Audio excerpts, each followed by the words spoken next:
반갑습니다. 틈틈이와 알아보는 미국 주식. 오늘은 아메리칸 익스프레스 컴퍼니, 바로 AXP를 심층해부합니다. 2024년 아시다시피 많은 기업들에게 참 힘든 한 해였죠. 하지만 유독 아메리칸 익스프레스는 시장의 예상을 뛰어넘는 아주 강력한 성과를 보여주면서 투자자들 사이에서 뜨거운 논쟁의 중심에 섰습니다. 과연 이 프리미엄 제국, 경기 침체 우려 속에서도 계속해서 성장을 이어갈 수 있을까요? 오늘 심층 기획 리포트에서는요, 그 성장 동력의 비밀과 또 잠재적인 리스크는 무엇인지 깊이 있게 들여다보겠습니다. 이 숫자부터 한번 보시죠. 올 한 해에만 주가가 무려 96.7%, 거의 2배 가까이 급등했습니다.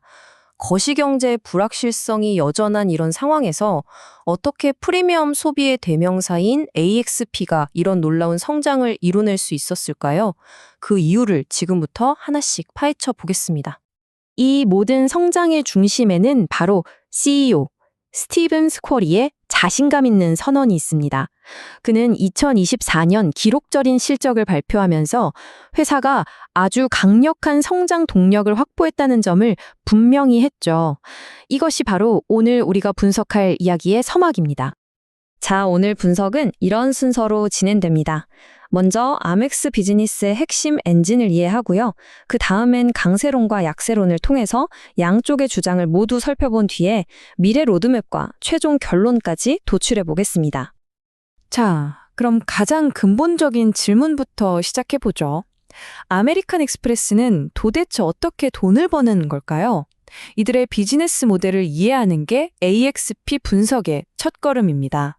핵심은 바로 우리가 흔히 아는 비자나 마스터카드와는 근본적으로 다른 구조에 있습니다. 네, 이 슬라이드가 바로 그 핵심적인 차이를 보여주는데요. 비자와 마스터카드는 여러 은행이 함께 참여하는 오픈루프 방식입니다. 이걸 비유하자면 마치 고속도로 유영사 같은 거예요. 어떤 은행의 카드든 그 도로를 지나가면 통행료, 즉 수수료를 받는 구조죠.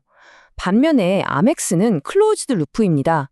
이건 뭐랄까 거대한 쇼핑몰을 직접 소유하고 그 안에 있는 유일한 은행도 직접 운영하고 심지어 쇼핑몰로 들어오는 도로까지 관리하는 것과 같아요.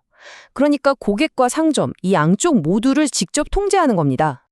바로 이 클로즈드 루프라는 개념이 아멕스 경쟁력의 완천입니다. 고객이 어디서 얼마를 쓰는지 또 가맹점의 매출은 어떤지 모든 데이터를 직접 확보할 수 있거든요. 이건 경쟁사들이 흉내내기 힘든 아주 정교한 신용 리스크 관리 그리고 고객 맞춤형 마케팅으로 이어지는 강력한 경제적 해자, 모트가 되는 셈이죠. 그럼 이 독특한 모델에서 어떤 선순환 구조가 만들어질까요? 자, 첫째, 고객의 소비 패턴을 속속들이 아니까 더 정교한 혜택을 제공할 수 있습니다. 둘째, 아멕스 고객은 씀씀이가 크다는 인식이 있잖아요. 이게 가맹점에게 더 높은 수수료를 받게 하는 협상력의 원천이 됩니다.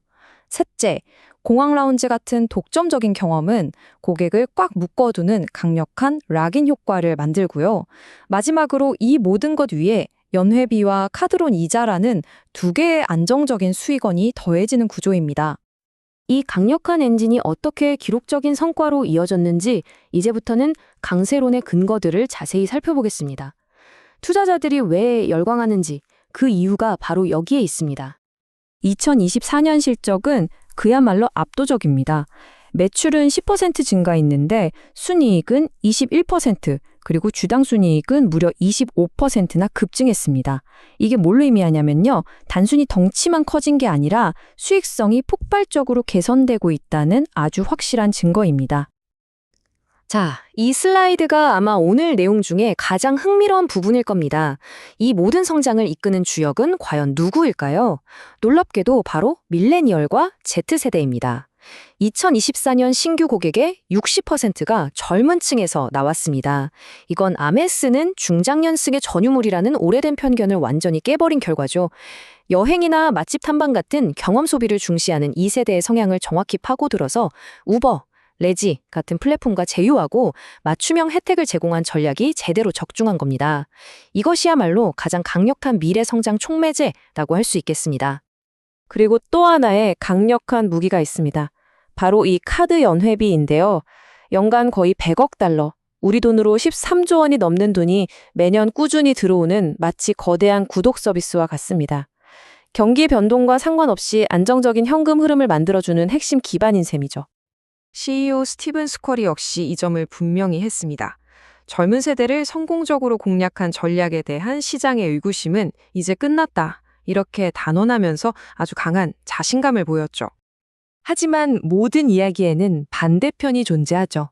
이렇게 완벽해 보이는 아멕스에도 분명한 리스크가 있습니다. 지금부터는 이 견고해 보이는 요새를 위협하는 요인들은 무엇인지 객관적으로 한번 살펴보겠습니다. 애널리스트들이 지적하는 가장 큰 위험 요소들입니다. 여기서 가장 눈에 띄는 건 발생 확률 50%의 거시경제 침체입니다. 이게 현실화되면 주당 순이익을 최대 35%까지 감소시킬 수 있는 가장 직접적인 위협이라고 할 수 있습니다. 투자자들이 가장 우려하는 질문이 바로 이겁니다. 만약 2026년에 본격적인 경기 침체가 시작된다면 아멕스의 이 프리미엄 전략은 과연 어떻게 될까요? 좀 더 구체적인 시나리오를 그려보죠. 만약 실업률이 5.5%를 넘어선다면 사람들은 지갑을 닫기 시작할 겁니다. 가장 먼저 줄이는 게 뭘까요? 바로 여행이나 고급 레스토랑 같은 선택적 소비겠죠. 이건 아멕스의 주력 분야에 직접적인 타격을 의미하고요. 애널리스트들은 이 경우 수익이 최대 35%까지 감소할 수 있다고 경고하고 있습니다. 동시에 프리미엄 카드 시장의 경쟁은 그 어느 때보다 치열합니다. 체이스 사파이어 리저브 같은 강력한 경쟁자들이 더 낮은 연회비로 비슷한 수준의 혜택을 제공하면서 아멕스를 계속 압박하고 있죠. 이런 프리미엄 전쟁은 결국 고객을 유치하고 유지하는 데 더 많은 비용을 세게 만들고 결국 수익성을 갉아먹는 요인이 될 수밖에 없습니다. 자, 그렇다면 이러한 긍정론과 비관론 속에서 우리는 앞으로 무엇을 주목해야 할까요? 향후 2년간 아멕스의 방향을 결정할 핵심 이벤트와 시장의 전망을 짚어보겠습니다. 앞으로 2년간 우리가 주목해야 할 주요 변수들입니다. 첫째, 캐피털원과 디스커버의 합병이 만약 승인될 경우 중저가 시장에 새로운 거대 경쟁자가 탄생해서 시장 구도를 흔들 수 있습니다. 둘째, 새롭게 출시된 플래티넘 카드 혜택이 젊은 고객들을 얼마나 성공적으로 붙잡아둘 수 있을지 그 성과가 곧 드러날 겁니다. 그리고 마지막으로 대손상각률을 주시해야 합니다. 이게 좀 어려운 말인데요. 쉽게 말해서 회수하지 못할 것으로 예상되는 카드빚의 비율입니다. 이 비율이 역사적으로 매우 낮은 수준이었는데 점차 정상 수준으로 돌아올 거거든요. 만약 그 속도가 예상보다 빠르다면 수익성에 직접적인 타격을 줄 수 있습니다. 이 세 가지가 향후 주가의 방향을 결정할 핵심 변수가 될 겁니다. 이러한 우려에도 불구하고 월스트리트의 전반적인 시각은 여전히 긍정적입니다. 보시는 것처럼 주당 순이익은 2027년까지 꾸준히 성장해서 $19를 넘어설 것으로 예상됩니다. 그러니까 성장은 계속되겠지만 그 속도는 지금보다는 다소 완만해질 것이다. 이게 시장의 중론입니다. 월스트리트가 이처럼 긍정적인 전망을 유지하는 데에는 바로 이 해외 시장이라는 거대한 성장 잠재력이 있습니다. CEO 스코리의 말처럼 핵심 해외 시장에서의 점유율은 아직 6%에 불과합니다. 이건 아멕스에게 아직 개척해야 할 땅이 무궁무진하게 남아있다는 뜻이죠. 자, 이제 모든 분석을 종합해서 최종 결론을 내릴 시간입니다. 강세론과 약세론의 주장을 바탕으로 가능한 시나리오들의 확률을 한번 저울질해 보겠습니다. 애널리스트들의 종합적인 의견을 바탕으로 확률을 나눠보면 이렇습니다. 밀레니얼 전략이 성공하면서 성장을 이어가는 강세 시나리오의 확률이 45%로 가장 높게 점쳐지고요. 경제 둔화로 성장이 완만해지는 기본 시나리오가 40%로 그 뒤를 잇고 있습니다.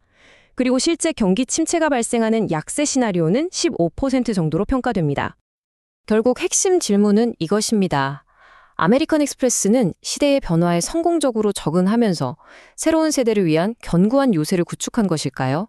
아니면 경기 침체와 치열한 경쟁이라는 역사상 가장 큰 시험대에 이제 막 올라선 프리미엄 브랜드일까요? 오늘 살펴본 심층 리포트가 투자의 기준을 잡는 데 도움이 되셨기를 바랍니다. 더 날카로운 토론은 오디오 팟캐스트 본편에서 이어집니다. 궁금한 기업이 있다면 댓글로 남겨주세요.